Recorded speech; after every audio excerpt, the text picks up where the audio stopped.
안녕하세요. 이주영 변호사입니다. 오늘은 동일인이 이중 호적을 가진 경우에 이 호적을 어떻게 정리해야 하느냐에 대해서 말씀을 드릴 건데요. 이중 호적이라고 하면 언뜻 그게 무슨 경우지? 라고 생각하실 수 있을 것 같아요. 이게 어떤 경우냐면 간단하게 말씀드리면 한 사람이 두 개의 주민등록번호 그리고 두 개의 성명 그리고 부모도 다르게 이렇게 두 개의 호적부에 등재되는 경우예요. 즉 사람은 한 사람이지만 마치 법률상 공부상으로는 별개의 다른 사람인 것처럼 기재되어 있는 거죠. 이런 경우가 어떤 경우에 발생하냐면 친모와 친부 사이에 자녀가 출생했을 때 출생신고를 하고 나서 친모가 아이를 데리고 집을 나갑니다. 그리고 재혼을 하는데 이 재혼한 남자와의 사이에서 난 자녀로 이 자녀를 그냥 친생자 출생신고를 해버리는 거예요. 그러면은 주민등록번호 그 다음에 성명 이런 것들이 다 별개로 두 개의 호적부에 올려지게 되는 거죠. 또 예전에는 그런 경우도 있었어요. 그러니까 뭐 아이가 출생을 해서 그 친부와 친모 사이에 친생자로 출생신고를 했는데 친모가 역시 아이를 데리고 나갔고 이제 아이가 취학 연령이 되니까 그 주소를 기존의 주소를 옮기게 되면 친부가 알고 찾아올 것이 두려워서 지인에게 부탁을 해서 그 지인의 자녀로 친생자로 출생신고를 하는 겁니다. 그렇게 되면 이렇게 한 사람이지만 두 개의 호적을 가지게 되는 두 개의 가족관계 등록부에 기재되는 이런 경우가 발생할 수 있어요. 이 경우에 간단히 생각하시면 뭐 친모, 친부하고 그 유전자 검사한 것만 있으면 구청이나 뭐 주민센터 가서 고쳐달라고 하면 되는 거 아니냐?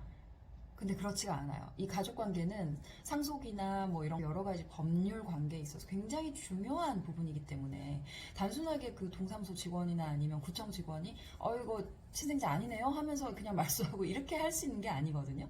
그래서 이거는 친생자 관계 부존재 확인의 소라는 소송을 통해서만 해결할 수 있습니다. 즉 나중에 생성된 호적부, 즉 친모와 친부가 아님에도 불구하고 친생자가 그 출생신고를 한 그 호적부와의 아버지와 어머니의 에 대해서 친생자 관계 부존재 확인의 소를 제기해야 되는 거죠. 아니면 그 나중에 그 호적부상 부모가 자녀에 대해서 친생자 관계 부존재 확인의 소를 제기한다든가 이런 식으로만 해결해야 합니다. 그래서 이런 경우에 가끔 이제 저희 법률사무소를 찾아오셔서 유전자 검사도 있는데 왜 이거를 구청직원이 안 해주고 소송을 해야 되느냐 이렇게 불만을 토로하시는 분들이 계신데 이거는 소송을 통하지 않으면 해결될 수 없다는 거를 일단은 아셔야 될 것 같고요. 그리고 이 소송을 진행할 때도 좀 유의해야 될 점이 있어요. 이게 만약에 나중에 기재된 그 호적부에 따른 그 친생자 관계 부존재 확인의 소를 진행해서 판결을 받게 되면 나중 호적부는 폐쇄가 되는 거거든요. 이 사람은 이제 없는 사람이다 하고 말소가 되는 건데 구청 직원들은 이 말소된 사람하고 기존의 그 친부와 친모 사이의 자녀가 동일이라는 것을 판단할 권한이 역시 없어요. 그래서 만약에 판결문에 그게 동일이라는 점이 제대로 기재가 되지 않으면 나중에 또 소송을 제기해야 될 수 있는 거예요.